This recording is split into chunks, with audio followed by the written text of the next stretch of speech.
Baiklah, kembali kami mau menyapa semua kita yang ada di sini. Selamat malam, Shalom.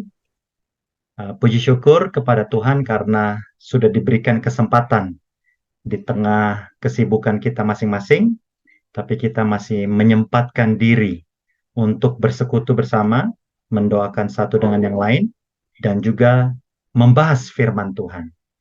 Dan topik malam ini cukup, saya bisa katakan, mengerikan, ya, karena topiknya teraniaya.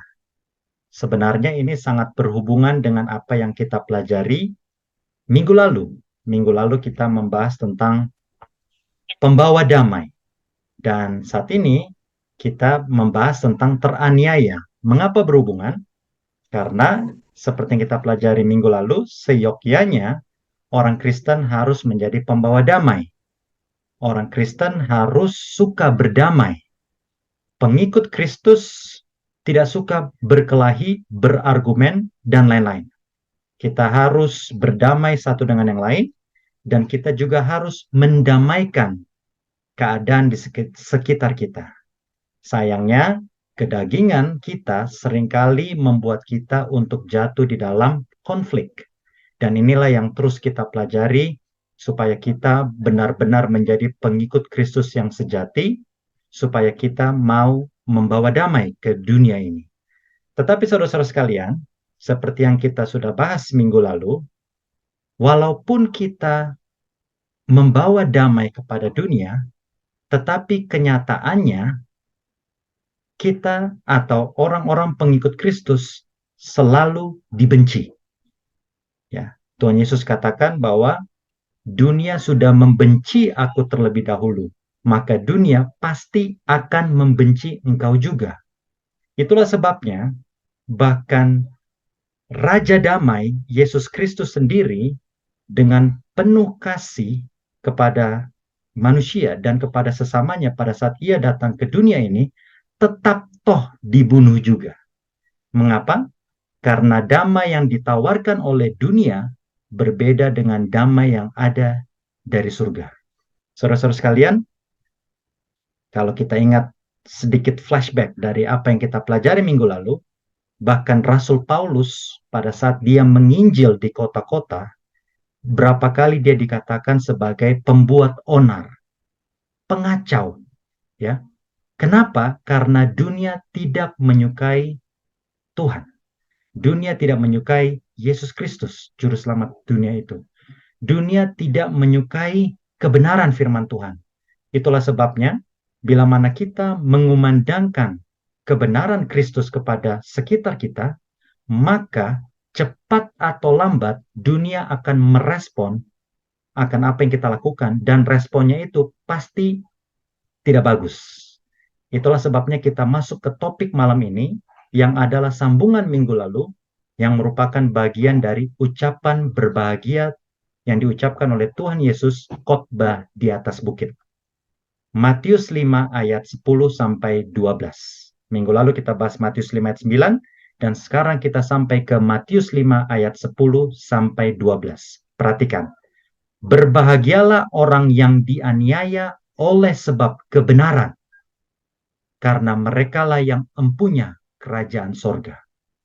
Berbahagialah kamu jika karena aku kamu dicela dan dianiaya, dan kepadamu difitnahkan segala yang jahat. Nah, perlu digarisbawahi, orang yang dianiaya oleh sebab kebenaran. Jadi kalau kita menjadi pengikut Kristus, jangan sampai ada dari antara kita yang dianiaya karena kita melakukan suatu hal yang jahat.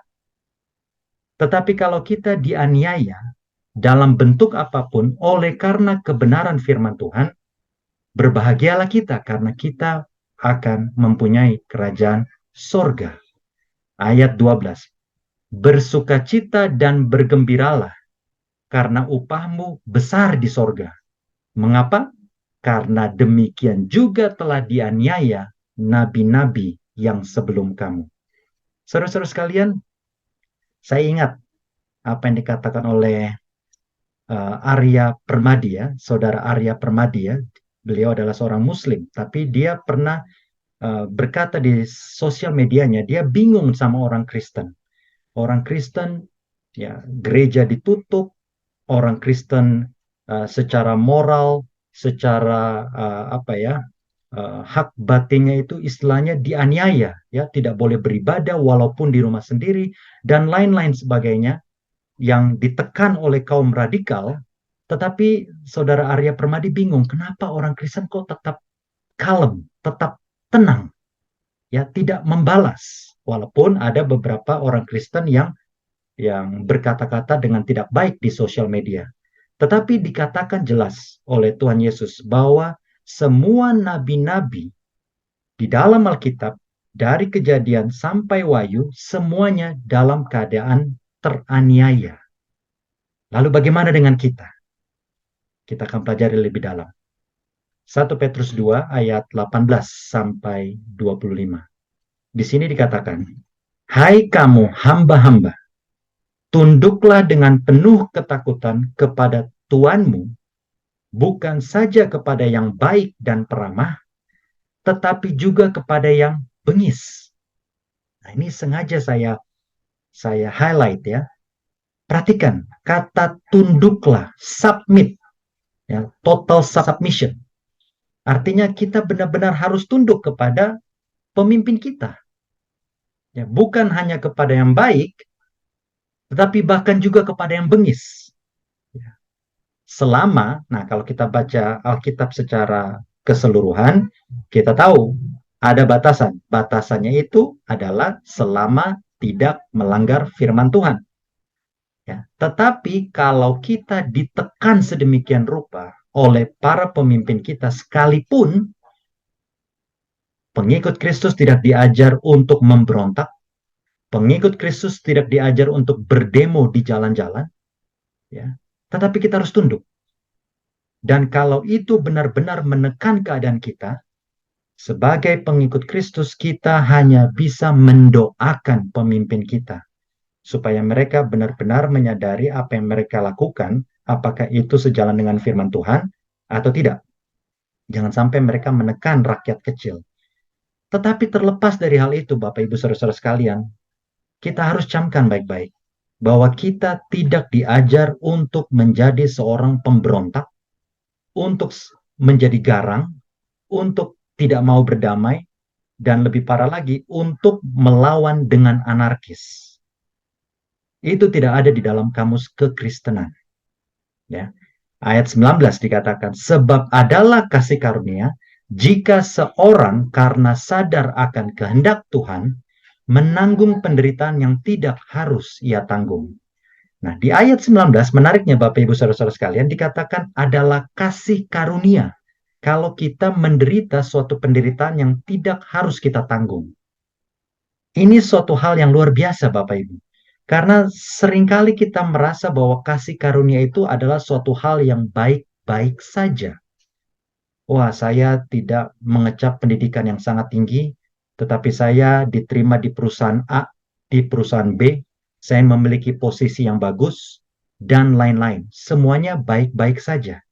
Tetapi di dalam firman Tuhan, jangan pernah lupakan bahwa kasih karunia juga mencakup hal-hal yang di mata dunia seakan-akan suatu hal yang tidak bagus, tetapi di mata Tuhan itu adalah hal yang sangat mulia.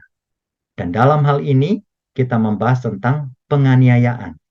Nah, bahasa aslinya dari kata charis atau grace. Grace itu artinya kasih karunia, atau kindness. Kindness artinya kebaikan. Jadi Bapak Ibu Saudara-saudara sekalian, kalau dari antara kita ada yang menanggung suatu penderitaan, aniaya oleh karena kebenaran firman Tuhan, itu adalah suatu kebaikan Tuhan. Kenapa? Karena kita diizinkan untuk berbagi penderitaan dengan Tuhan Yesus, memikul salib Tuhan Yesus, dan itulah sebabnya saudara-saudara sekalian, cerita tradisional mengatakan bahwa pada saat Rasul Petrus mau disalib, nah, Rasul Petrus katakan bahwa dia mau lebih sengsara daripada Tuhan Yesus. Dia mau disalib terbalik. Itu cerita tradisionalnya. Tapi poinnya, saudara-saudara sekalian, saya tidak tahu cerita itu betul atau tidak, tapi poinnya adalah bagi orang Kristen, bila mana kita menderita aniaya oleh karena kebenaran firman Tuhan, kembali saya tekankan, oleh karena kebenaran firman Tuhan, itu adalah kasih karunia daripada Tuhan kita. 1 Petrus 2 ayat 20. Sebab dapatkah disebut pujian jika kamu menderita pukulan karena kamu berbuat dosa? Tetapi jika kamu berbuat baik dan karena itu kamu harus menderita, maka itu adalah kasih karunia pada Tuhan. Kembali ditekankan, kalau kita menderita oleh karena kebenaran dan kita tidak seharusnya menderita, maka itu adalah kasih karunia pada Tuhan. Ayat 21, perhatikan Bapak Ibu Saudara-saudara sekalian. Sebab untuk itulah kamu dipanggil, karena Kristus pun telah menderita untuk kamu dan telah meninggalkan teladan bagimu, supaya kamu mengikuti jejaknya. Jadi Bapak Ibu Saudara sekalian, Tuhan kita Yesus Kristus sudah datang ke dunia ini sebagai orang miskin. Bayangkan, Raja penguasa alam semesta datang ke dunia ini sebagai orang miskin. Dan bahkan sudah mati mengenaskan, mati teraniaya, mati di Kalvari Golgota. Dan sangat ironis, bila mana ada orang Kristen yang memaksa supaya Tuhan memberikan kepadanya kekayaan. Supaya Tuhan memberikan kepadanya hidup yang baik-baik saja. Sangat ironis.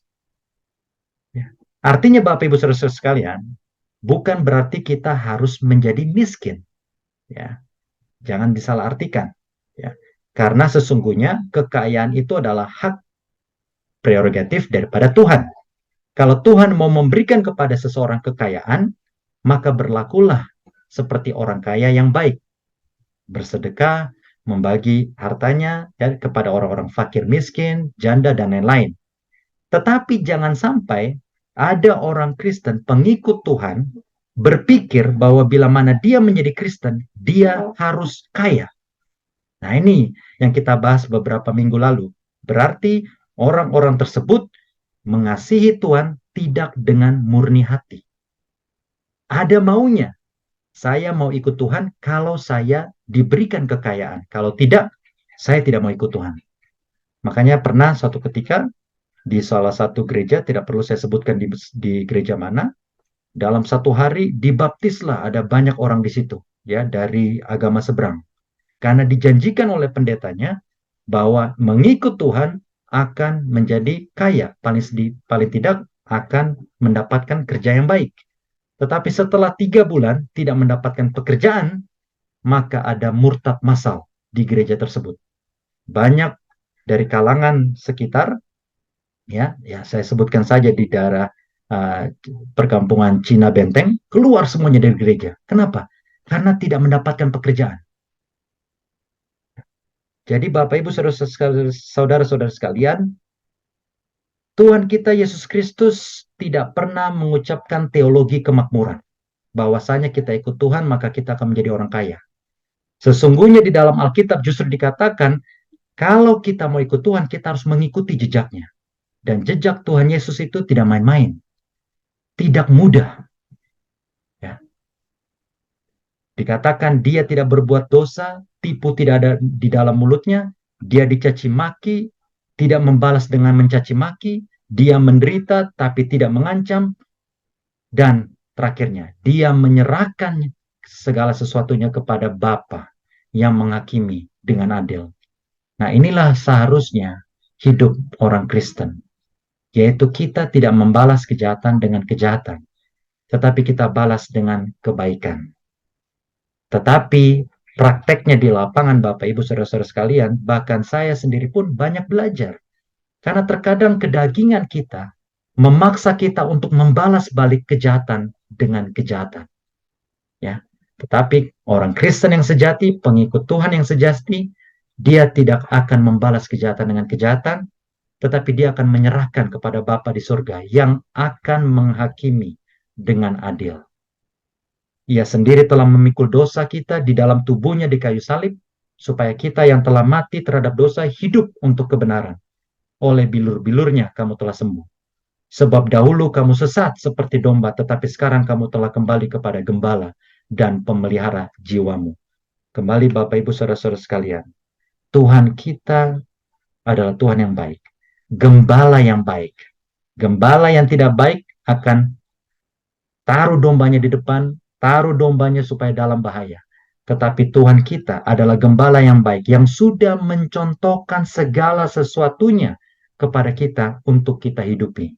Kalau mau ikut Tuhan Yesus, ikutlah ajaran-ajarannya. Ya, jangan memaksa Tuhan untuk melakukan apa yang kita mau, karena seringkali apa yang kita mau tidak selaras dengan kehendak Tuhan. Kembali, 1 Petrus 3 ayat 13 sampai 17. Dan siapakah yang akan berbuat jahat terhadap kamu jika kamu rajin berbuat baik? Nah, ini sejalan dengan ajaran dunia ya, dan bahkan di kalangan Buddha dikenal dengan karma. Ya, kalau kita buat baik, harusnya kita juga akan diperlakukan dengan baik. Idealnya seperti itu. Sayangnya kita hidup di dunia yang jahat, yang sudah membenci Tuhan kita. Artinya, walaupun kita berbuat baik, nah saya senang kesaksian Ibu Dora ya, yang minggu lalu ya, katakan kita harus berbuat baik kepada sesama. Itu luar biasa. Memang orang Kristen jangan cuma di mulut, tapi kita benar-benar harus berbuat baik kepada sesama. Tetapi, Bapak Ibu Saudara-saudara sekalian, sebaik-baiknya kita kepada dunia, bila mana kita sudah masuk ke suatu zona untuk memberitahukan kepada orang lain tentang Tuhan kita Yesus Kristus dan kebenaran-kebenarannya, sebaik apapun kita, sesopan apapun caranya kita untuk menyampaikan kepada orang lain, ingat, ada domba-domba Tuhan di luar sana. Domba-domba Tuhan pasti akan mendengar suaranya dan akan merespon dengan baik. Tapi kalau orang yang kita injili bukan milik Tuhan, maka kita akan direspon dengan tidak baik. Walaupun kita berbuat baik, tapi kita akan dianiaya dalam berbagai bentuk. Bisa dengan kata-kata yang kasar, bisa dengan bahkan fisik sekalipun. Makanya tidak heran, beberapa kali juga saya dikatakan, udahlah, agamaku, nggak usah bahas-bahas lah. Masing-masing aja lah. Nggak usah ngomongin Tuhan lah. Nggak usah ngomongin agama lah. Dan lain-lain. 1 Petrus 3:14. Tetapi sekalipun kamu harus menderita juga karena kebenaran, kamu akan berbahagia. Sebab itu jangan kamu takuti apa yang mereka takuti, dan janganlah gentar. Tetapi kuduskanlah Kristus di dalam hatimu sebagai Tuhan. Dan siap sedialah pada segala waktu untuk memberi pertanggungan jawab kepada tiap-tiap orang yang meminta pertanggungan jawab dari kamu tentang pengharapan yang ada padamu, tetapi haruslah dengan lemah lembut dan hormat, dan dengan hati nurani yang murni, supaya mereka yang memfitnah kamu, perhatikan Bapak Ibu Saudara-saudara sekalian. Jadi, walaupun kita berbuat baik kepada orang, ya, tetapi akan ada masanya orang lain akan memfitnah kita. Kurang baik apa Tuhan kita Yesus Kristus di dunia ini pada saat itu? Tapi toh difitnah juga sebagai pengacau, sebagai pemberontak yang mau memberontak melawan kaisar. Ya, itulah sebabnya orang Yahudi, orang Farisi, ya, mereka buat suatu skenario supaya Yesus tampak sebagai orang jahat, mereka fitnah, dan supaya Pilatus bisa hukum mati. Tetapi Pilatus tidak bisa mendapatkan celah kesalahan daripada Tuhan kita Yesus Kristus. Sama juga dengan Rasul Paulus pada saat dihadapkan dengan Kaisar, Gubernur, Felix, dan lain-lain. Tidak bisa didapatkan salahnya. Kenapa? Karena Paulus cuma sekedar memberitakan kabar baik Injil tentang Tuhan kita Yesus Kristus. Tapi akan difitnah sedemikian rupa supaya kita dicap menjadi penjahat. Ya. Dan ingat apa yang dikatakan oleh Rasul Petrus di sini. Tetaplah dengan lemah lembut dan hormat memberi jawaban kepada orang-orang yang memfitnah kita. Ya. Sehingga mereka akan menjadi malu karena fitnahan mereka itu. Karena apa yang mereka fitnahkan kepada kita tidak benar.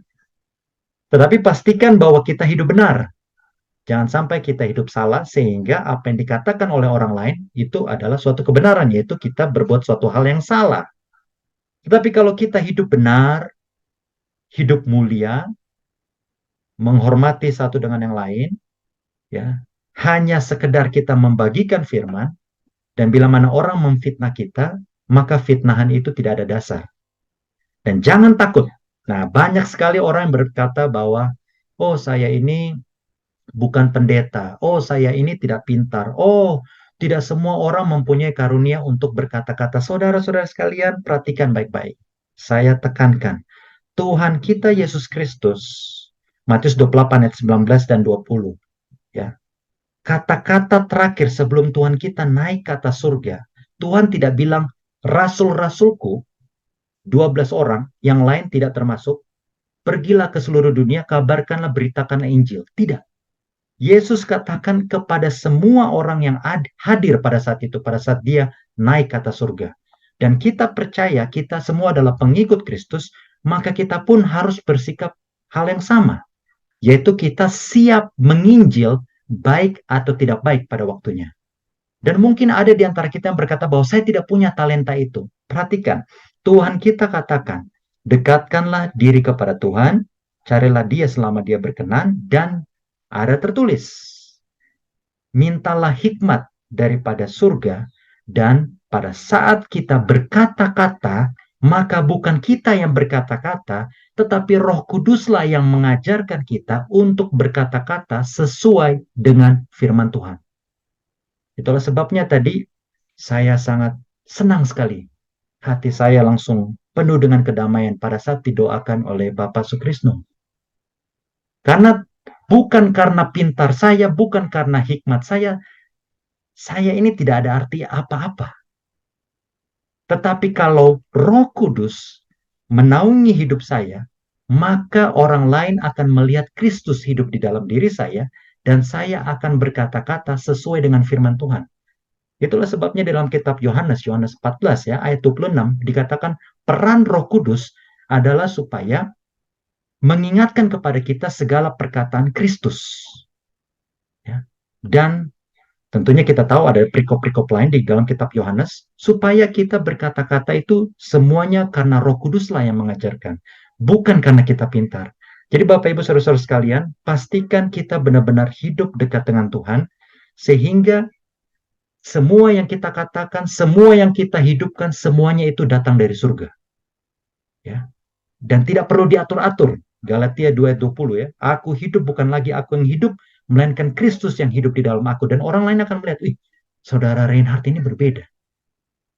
Bukan karena saya atur-atur, bukan seperti suatu drama, tetapi karena Roh Kudus yang benar-benar menaungi saya. Dan itulah yang kita semua harus doakan. Kebutuhan saat ini yang terbesar adalah kebutuhan Roh Kudus.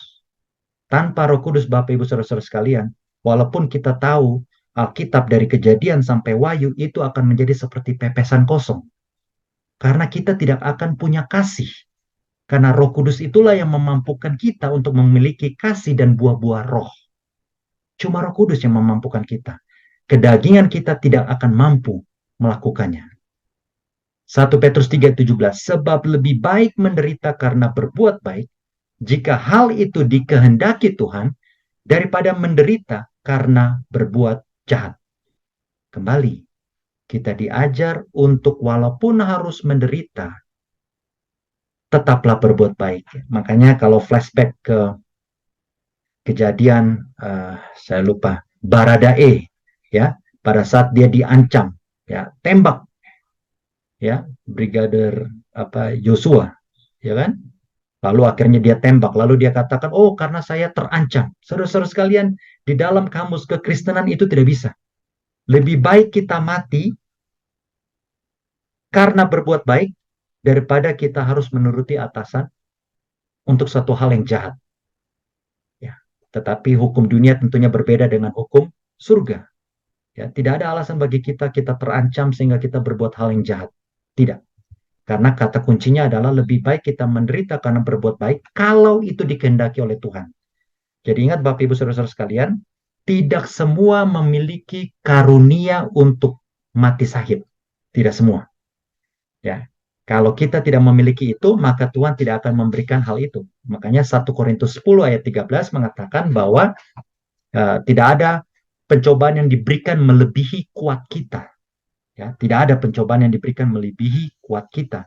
Mungkin saya kalau diberikan suatu pencobaan seperti Ayub, mungkin saya sudah, ya mungkin ya. Tapi ya, apapun itu Tuhan lebih tahu yang baik. Tuhan akan mengizinkan pencobaan datang kepada masing-masing kita sesuai dengan porsi kita masing-masing. Tetapi kembali, kita tidak tahu masa depan. Kalau seandainya Tuhan mengizinkan kita harus menderita, apalagi harus mati sahid, jangan kita murung. Kita harus berbahagia karena kita sudah mendapatkan bagian daripada penderitaan Kristus. Ya. Karena semua nabi seperti yang Tuhan Yesus katakan sendiri, semua nabi sudah dibunuh. Ya, sudah menderita. Lalu apakah kita mau hidup tenang-tenang saja? Yohanes 15 ayat 18 sampai 21. Jikalau dunia membenci kamu, ingatlah bahwa ia telah lebih dahulu membenci aku daripada kamu. Sekiranya, perhatikan Bapak Ibu Saudara-saudara sekalian, sekiranya kamu dari dunia, tentulah dunia mengasihi kamu sebagai miliknya. Tapi karena kamu bukan dari dunia, melainkan aku telah memilih kamu dari dunia, sebab itulah dunia membenci kamu. Wah, saudara-saudara sekalian, ini suatu hal yang benar-benar kita harus tanamkan di dalam diri kita. Karena seringkali kita mau untuk masuk surga, dan di saat yang bersamaan kita mau dikasihi oleh dunia. Kita mau memiliki teman sebanyak-banyaknya di dunia. Walaupun teman itu notabene membenci Tuhan. Tapi kita mau merangkul dunia dan mau merangkul surga. Dan hal ini tidak mungkin terjadi, Bapak Ibu Saudara-saudara sekalian. Kenapa? Karena dunia membenci aku, kata Tuhan Yesus. Sehingga dunia juga pasti akan membenci kamu.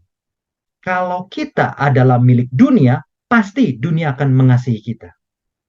Nah, makanya pertanyaan besar. Kalau saya sepertinya adem ayem, bersahabat dengan dunia. Ya. Dan itu bisa terjadi kalau saya tidak menceritakan tentang Tuhan. Tetapi sekali saya menceritakan tentang Tuhan, dan itu sudah terjadi Bapak Ibu Saudara-saudara sekalian. Pada saat menceritakan tentang Tuhan kepada teman-teman baik saya di kuliah, di teman kuliah, sudah mulai ada respon-respon negatif. Tadinya kami bersama-sama tetapi sudah mulai menyingkir. Jangan ajak lagi Rain, jangan. Aneh, dan lain-lain. Kenapa? Karena dunia sudah membenci Tuhan kita Yesus Kristus. Dunia tidak mau ditegur. Dunia mau disanjung. Padahal kita sudah dikatakan kita anak-anak terang, kita harus singkapkan kebenaran. Nah ini dia ya. Yesaya 58 ayat 1, jangan tahan-tahan suaramu, katakan kebenaran. Apalagi Tuhan Yesus sudah dekat kedatangannya. Ya, seharusnya kita sudah menjadi Nuh zaman modern. Kita seharusnya sudah menjadi Yohanes Pembaptis zaman modern. Kita harus katakan kepada dunia, singkap kesalahan dunia. Tidak usah paksa mereka untuk mengenal kebenaran, masuk ke dalam kebenaran, tetapi tetap kita harus menyingkapkan kebenaran itu. Karena itulah peran kita di dunia, sesuai dengan firman Tuhan. Ingatlah apa yang telah kukatakan kepadamu, Bapak Ibu sekalian. Seorang hamba tidaklah lebih tinggi daripada tuannya. Jikalau mereka telah menganiaya aku, kata Yesus, mereka pasti akan menganiaya kamu. Jikalau mereka telah menuruti firmanku, mereka juga akan menuruti perkataanmu. Jadi, Tuhan Yesus katakan, domba-dombaku masih banyak di luar sana. Dan domba-dombaku mengenal suaraku. Jadi bila mana kita mengatakan kebenaran kepada anak-anak Tuhan, saya tidak berbicara denominasi, saudara-saudara sekalian, ya, karena di mata Tuhan kita semua ini sama. Tetapi anak-anak Tuhan pasti akan merespon baik terhadap firman Tuhan. Tetapi anak-anak dunia, anak-anak kegelapan akan tutup kuping, tidak mau mendengar, bahkan merespon dengan melawan, bahkan mau menganiaya. Yohanes 15 ayat 21, tetapi semuanya ini akan mereka lakukan terhadap kamu karena namaku, sebab mereka tidak mengenal dia yang telah mengutus aku. 2 Timotius 3 ayat 12. Bapak Ibu Saudara-saudara sekalian, memang setiap orang yang mau, lihat, setiap orang, kata kuncinya, yang mau hidup beribadah di dalam Kristus. Artinya orang-orang saleh, ya, bukan hanya Kristen di KTP, tetapi orang yang mau hidup beribadah, mau hidup saleh, mau hidup berbeda dari dunia, pasti dikatakan akan menderita aniaya. Dan kalau kita berbicara aniaya, itu ada dalam berbagai bentuk penganiayaan. Mungkin akan difitnah di tempat kerjaan, ya, oleh karena iman kita kepada Tuhan Yesus Kristus.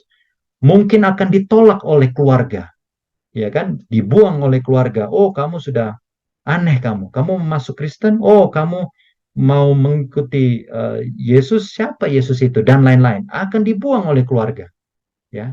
Difitnah, mungkin dikucilkan, dikata-katai, dan tidak menutup kemungkinan seperti ini. Nah, ini ilustrasi, tetapi ini kenyataan pada saat Kristen mula-mula, ya. Orang Kristen ada yang dibakar sambil disalib, lalu kemudian sisanya itu diberikan menjadi makanan singa. Dan ini kejadian nyata, saudara-saudara sekalian. Kalau saudara-saudara sekalian tahu, di Koloseum Roma, itu tempat tontonan untuk gladiator, ya, bertarung, ya. Dan bukan cuma gladiator, tempat gladiator bertarung, tetapi di Koloseum Roma itu tempat orang Kristen dibantai. Sekali kita mengatakan kita pengikut Kristus, siap-siap. Bisa disalib, bisa dibakar, bisa dijadikan makanan singa. Dan zaman sekarang ini, jangan salah, ada banyak penganiayaan-penganiayaan terjadi. Di Nigeria, waduh, berapa ribu orang harus mati. Bahkan anak-anak kecil diculik di Nigeria sana oleh kaum ekstremis. Dan di Indonesia, beberapa tahun silam, ingat, 3 gadis Kristen diposo, dipenggal kepalanya, ditaruh kepalanya di depan sekolah Kristen. Ya, luar biasa. Penganiayaan-penganiayaan yang ada saat ini masih ada. Dan saudara-saudara sekalian, di masa yang akan datang akan terulang kembali. Ya, Yohanes 14 ayat 15, Yesus berkata, kalau engkau mengasihi aku, kamu akan menuruti segala perintahku. Ya, segala perintahku. Itulah sebabnya Wahyu 12 ayat 17, nah ini penting tentang akhir zaman. Maka marahlah naga itu kepada perempuan itu, lalu pergi memerangi keturunannya yang lain. Lihat, ini tentang akhir zaman, ya. Naga melambangkan setan, pergi kepada keturunan perempuan itu, artinya umat yang sisa di akhir zaman, dan orang-orang kudus, orang-orang saleh, ya, keturunan dari perempuan itu, artinya gereja yang benar. Lihat, mereka yang dianiaya, mereka memiliki 2 kriteria, yaitu mereka menuruti hukum-hukum Tuhan, dan mereka memiliki kesaksian Yesus. Saudara-saudara sekalian, kalau cuma memiliki kesaksian Yesus, Kristen sekarang adalah salah satu agama yang terbesar di dunia. Ya, nomor 1, Kristen dan Katolik. Semuanya mengaku mengasihi Yesus. Tetapi Yohanes 14 ayat 15 dikatakan, kalau engkau mengasihi aku, engkau akan menuruti segala perintahku. Dan itulah yang akan menjadi pembeda di akhir zaman. Orang-orang yang mengikuti hukum-hukum Tuhan, ya, ada yang mengatakan bahwa hukum-hukum Tuhan itu sudah di bagian perjanjian lama. Tetapi jelas Wahyu 12 ini perjanjian baru. Dikatakan bahwa orang yang melakukan hukum-hukum Tuhan, ada 10 hukum. Ya, jangan ada padamu ilah lain di hadapanku, jangan sembah patung, jangan mengucapkan nama Tuhan dengan sembarangan, ingat dan kuduskan hari Sabat, hormatilah orang tua, jangan membunuh, jangan berzina, jangan mencuri. 10 hukum ini, kalau kita tidak lakukan, maka kita milik dunia. Dan kalau kita lakukan, kita milik surga. Hanya saja, naga itu akan marah kepada keturunan-keturunan perempuan tersebut. Dan umat Tuhan yang sisa, yang menuruti hukum-hukum Tuhan, akan dianiaya. Ya, memang topik kita pada malam ini sangat berat, saudara-saudara sekalian, karena sesungguhnya dalam kemanusiaan kita tidak ada yang mau menderita. Saya pun tidak mau menderita. Tidak ada yang mau menderita. Saya pernah suatu kali khotbah di suatu gereja, dan saya katakan, siapa yang mau hidup untuk Tuhan Yesus? Semua angkat tangan. Tetapi pada saat saya katakan, siapa yang mau mati untuk Tuhan Yesus? Ada beberapa yang angkat tangan. Tapi kemudian, dan ini cerita nyata saudara-saudara sekalian, tiba-tiba gempa. Waktu itu saya di Pasok di Sulawesi Utara. Pada saat gempa, itu hampir semua gerejanya apa? Keluar. Ya, cuma ada sedikit yang dengan imannya merasa bahwa tenang, kita akan aman di dalam gereja. Artinya saudara-saudara sekalian, poinnya adalah terlalu mudah bagi kita mengatakan bahwa saya siap mati untuk Tuhan. Ingat apa yang saya katakan sebelumnya. Tanpa Roh Kudus, Bapak Ibu saudara-saudara sekalian, tidak mungkin kita semua siap atau mau untuk menderita. Tidak mungkin. Itulah sebabnya kalau kita dipenuhi dengan Roh Kudus, maka Tuhan akan menguasai kita dan bahkan kita bisa hidup seperti Stefanus. Pada saat dianiaya, ya, dia tidak takut. Itu karena kepenuhan Roh Kudus. Tanpa Roh Kudus tidak mudah, saudara-saudara sekalian. Tidak mudah. Ya, Rasul Petrus berani berkata, "Oh Tuhan Yesus, Tuhan, walaupun semuanya mereka ini meninggalkan Engkau, aku siap mati untuk Engkau." Lalu Tuhan Yesus tegur, "Petrus, sebelum ayam berkokok, engkau sudah menyangkal aku 3 kali." Dan kejadian, Rasul Petrus yang tadinya sombong, dia berpikir bahwa dia siap untuk mati syahid, ditegur oleh Tuhan. Karena dia ketakutan. Tidak ada yang berani mati, saudara-saudara sekalian. Itulah sebabnya, mari kita satukan hati, kita minta bantuan Tuhan, supaya Roh Kudus dikirimkan kepada kita, supaya kita bisa hidup kepenuhan Roh Kudus. Dan kalau diizinkan, kembali, tidak semua mempunyai karunia mati syahid. Kalau diizinkan, ya, kita tetap, walaupun harus dalam keadaan mati teraniaya, tetap tidak melanggar iman kita. Ya, dan ingat, aniaya itu tidak selalu dalam keadaan fisik. Seringkali kita dimaki, ya, seringkali kita dilecehkan, seringkali kita dikucilkan, dan lain-lain. Dan ironisnya, seringkali, dan saya berani bersaksi, seringkali telinga kita ini tipis. Kita bahkan terlalu emosian. Ya, Kristus mengajar ditampar pipi kanan, kasih pipi kiri. Tetapi kenyataannya di lapangan, orang-orang yang mengaku pengikut Kristus, ditampar pipi kiri, terkadang kalau bisa kita balas tendang. Ya, itu membuktikan bahwa kita belum dipenuhi oleh Roh Kudus. Sebab itu ayat terakhir Yakobus 5:13. Kalau ada dari antara kita yang menderita, biarlah kita berdoa. Ya, berdoa. Matius 26 ayat 41, berjaga-jagalah dan berdoalah. Supaya pada saat orang menganiaya kita, kita tidak aniaya balik. Tetapi kita menyerahkannya kepada hakim kita yang agung, hakim kita yang adil, yaitu Bapa kita di sorga. Dan yang bisa kita lakukan, doakanlah mereka yang menganiaya kamu. Itu berat, saudara-saudara sekalian. Kembali, tanpa Roh Kudus, tanpa doa yang sungguh-sungguh, tidak mungkin itu kita bisa lakukan. Tetapi bila mana kita bersatu hati, sering berdoa, ya, dan menyerahkan hidup kita kepada Tuhan, dan dengan bantuan Roh Kudus, kita bisa dimenangkan. Walaupun dianiaya, tetap berbuat baik kepada sesama. Itulah pelajaran kita pada malam ini. Saya juga banyak belajar, saudara-saudara sekalian, pelajaran yang sangat keras. Tetapi kita, anak-anak Tuhan, sudah saatnya makan yang lebih keras, ya. Jangan cuma makan, berhenti sampai dimakan bubur saja. Ini adalah pelajaran dari Alkitab. Semoga kita bisa mengerti dengan uh, hikmat yang diberikan dari surga, dan saatnya kita masuk ke dalam sesi diskusi dan tanya jawab. Silakan Bapak Ibu, saudara-saudara sekalian, kalau ada yang mau bertanya atau menambahkan, ya Ibu, silakan ya. Petrus 3:17 ya, ayatnya memang sangat luar biasa untuk Mama ya. Sebab lebih baik, Mama soalnya agak serak-serak bahasa ya. Ini habis manggung kemarin soalnya ya, keren. Habis main hujan. Jadi sebab lebih baik menderita karena berbuat baik, jika hal itu dikehendaki Allah, daripada menderita karena berbuat jahat. Ini apa? Menurut Mama ini sesuatu yang tidak mudah dilakukan.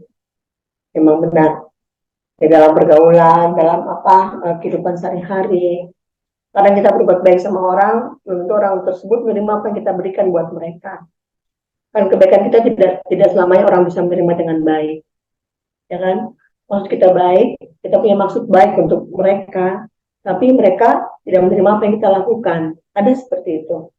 Mama juga pernah alami, tapi memang kembali lagi, yang penting buat mama, tidak boleh kita membalas kejahatan dengan kejahatan. Walaupun dia sudah berbuat jahat kepada kita, dia menyakiti kita, memang kita harus mendengar kata firman Tuhan yang mengatakan, kasihilah musuhmu ya. Walaupun itu tidak mudah, tapi kalau kita lakukan karena memang kita tahu pribadi Tuhan, kita ingin seperti Tuhan, kita pasti sanggup melakukan itu dengan baik.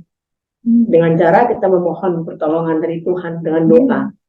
Jadi di saat emosi, di saat kita sedih, saat kita merasa teraniaya ya, apalagi kalau dengan kata fitnah, itu kan sakit sekali sebenarnya. Sangat-sangat membuat hati terluka. Tapi kalau kita lari sama manusia ya, mungkin cuma sesaat aja. Teman, sahabat, saya akan kasih tahu, udah kamu harus, tapi tentunya dia bisa menyimpan kita punya kegalauan hati. Suatu saat kita berantem, dia bisa sebarkan kemana-mana. Jadi mama sudah belajar, karena mama hanya mengenal satu pribadi yang luar biasa, yaitu Tuhan Yesus Kristus ya. Jadi kita salah, kita punya sakit di hati, luka di hati, atau apapun yang kita alami, kita lari sama Tuhan. Kita nangis sepuas-puasnya sama Tuhan. Setelah itu kita punya hati itu rasanya lega, dan kita serahkan pada Tuhan apapun yang kita alami, Tuhan pasti akan memberikan jalan yang baik dan kelegaan buat hati kita. Dari mama, jadi tidak pernah bosan, jangan pernah lelah untuk berbuat baik, karena itu yang Tuhan inginkan. Walaupun kebaikan kita tidak semua orang bisa terima, tapi kita terus berserah pada Tuhan dan berjalan bersama firman Tuhan. Amin. Sudah kedengaran ya suara mama? Kedengaran. Amin, amin. Ya, bagus sekali ya. Tidak mudah. Keluar ya Ren ya. Ya, kedengaran. Terima kasih Ibu Dora ya. Jadi ya memang tidak mudah. Ya, saya pun sebagai yang mengatakan hal ini bukan saya berkhotbah, sebenarnya ini kita semua sama-sama belajar. Karena tidak mudah, karena kedagingan kita, apalagi orang-orang yang emosian, bagaimana caranya kita dimaki, dihina, di ngomongin orang ngomongin jelek ya, tapi kita bisa tetap tenang, memiliki pribadi seperti Tuhan Yesus itu tidak mudah. Makanya tadi seperti dikatakan kalau tidak ada Roh Kudus tidak mungkin itu bisa kita lakukan. Terima kasih banyak Ibu Dora. Ada lagi dari yang lain? Ya, sebetulnya Mami sudah lemah, tapi karena mendengarkan firman ini, Mami jadi bertambah kuat walaupun sudah tua ini ya. Mami percaya bahwa firman Tuhan itu selalu memberikan kekuatan, menguatkan iman, ya. Kami tidak takut menghadapi maut dan lain sebagainya. Ya, yang penting kami berdiri di atas kebenaran firman Tuhan, maka kita pun akan merasakan kehadiran Tuhan dan membahagiakan kita di sisa hidup ini bagi Mami itu. Nah. Amin, amin, amin. Terima kasih Oma Tepi ya. Wah, saya jadi ingat yang perkataan Raja Daud Oma Tepi, Mazmur 23 yang dikatakan, sekalipun aku berjalan dalam lembah kekelaman, aku tidak takut bahaya karena Engkau menyertaiku, ya kan? Karena tadi Oma bilang kita tidak takut menghadapi maut, ya asalkan ya Tuhan menyertai kita. Nah, itu luar biasa, luar biasa. Terima kasih banyak, Oma. Ada lagi tambahan dari yang lain? Saya mau sharing. Di sini tadi dari Matius 5 berapa tadi, Bang? Ya, Matius 5 ayat 10 sampai 12. Ya. Jadi saya di sini akan sharing mengenai kata pertama yang Yesus katakan waktu khotbah di bukit. Kalau saya nggak salah khotbah di bukit itu ada 3 pasal ya, Matius 5, 6, 7 ya. Nah ini di sini di Matius 5, kenapa Tuhan Yesus mengingatkan kepada kita untuk berbahagia.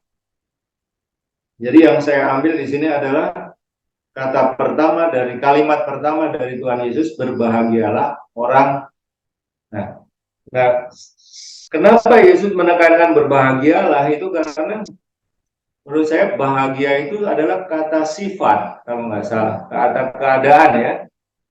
Jadi keadaan seseorang berbahagia itu adalah keadaan, suatu keadaan pikiran atau perasaan kita, pikiran dan atau perasaan kita itu dalam kondisi yang tentram atau damai, ya damai, menerima diri kita sendiri dalam kondisi damai, sehingga Tuhan Yesus mengajarkan bahwa kalau kita dianiaya pun, kita tetap ada rasa sukacita, tentram, damai, sehingga di dalam diri kita itu ada kasih. Karena kasih tidak akan membalas. Kasih yang menutupi segala kejahatan dan segala macam. Artinya, disitulah Yesus mengatakan supaya kita ini ada perasaan yang tenang, tentram, damai, sukacita, walaupun kita dianiaya, walaupun kita dicela, walaupun kita dikucilkan dan segala macam. Karena itulah bukti bahwa kita adalah murid Kristus atau kita adalah bagian dari anak-anak Tuhan. Jadi kalau kita menyadari bahwa bahagia itu adalah suatu sifat atau keadaan kita sukacita, maka disitulah kekristenan kita boleh dikatakan kekristenan kita itu betul sesuai dengan apa yang Tuhan mau. Nggak mungkin kita misalkan dia omongin orang terus kita nggak sukacita. Berarti kita bukan anak Tuhan dong. Kita diomongin orang, kita ingat-ingat apa omongan dia nih. Kalau perlu nanti saya balas nih. Nah, itu sudah bukan suatu kondisi yang bahagia lagi. Kita nggak bahagia itu. Nah, kalau kita bahagia berarti keadaan di dalam diri kita, ya suasana yang menjadikan kita tetap tenang, tetap tentram, tetap ada damai, tetap ada sukacita, dan kita menikmati. Orang bahagia nggak mungkin orang nggak menikmati. Nah, ini memang berat. Berat, tetapi itulah bedanya kita dengan orang dunia. Kelihatannya Tuhan Yesus menekankan di situ juga supaya kita kuat. Kita tetap kuat walaupun ya seperti Petrus pun akan disalib pun dia tetap kuat, bahkan minta yang tadi dibilang kepalanya dibawa.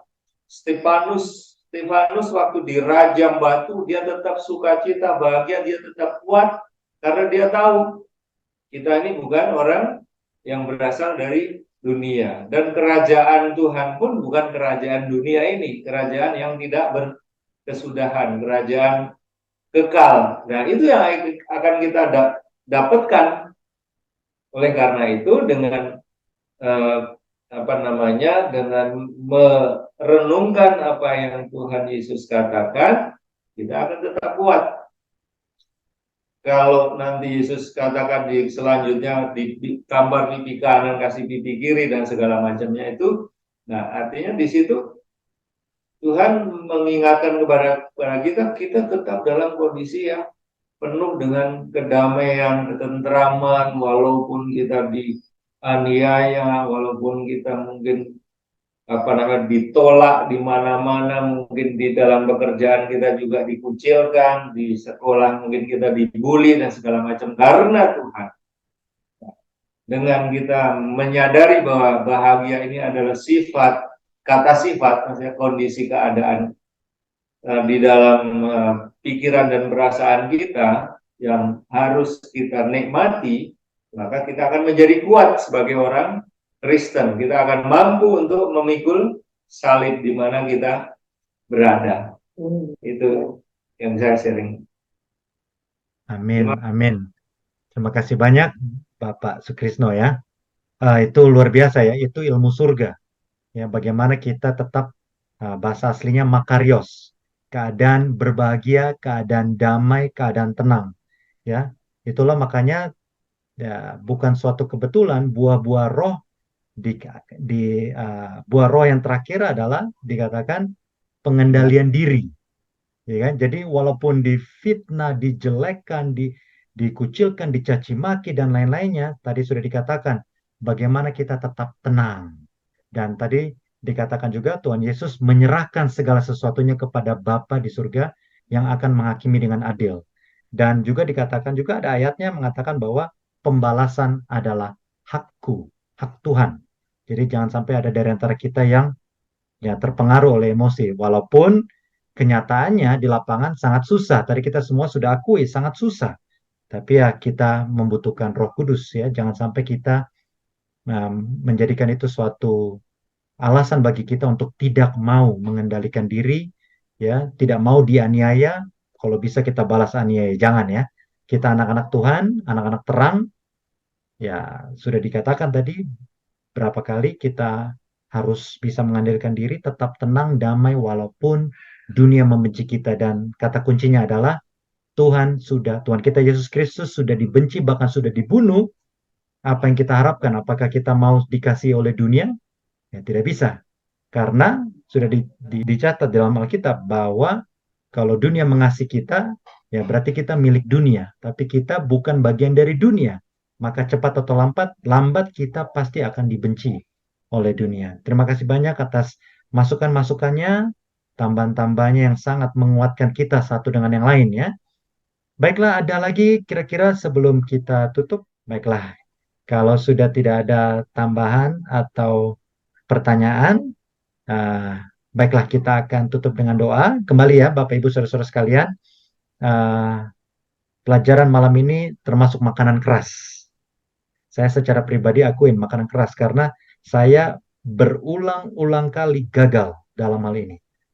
Jangankan dianiaya Bapak Ibu Saudara-saudara sekalian, sedangkan di ngomongin jelek aja, orang ngomongin jelek, reaksi kita, waduh, itu biasanya aduh. Tapi kita harus mengendalikan diri ya. Karena kalau kita mau masuk surga ya kita harus belajar dari Tuhan kita Yesus Kristus ya. Baiklah, ada yang mau didoakan?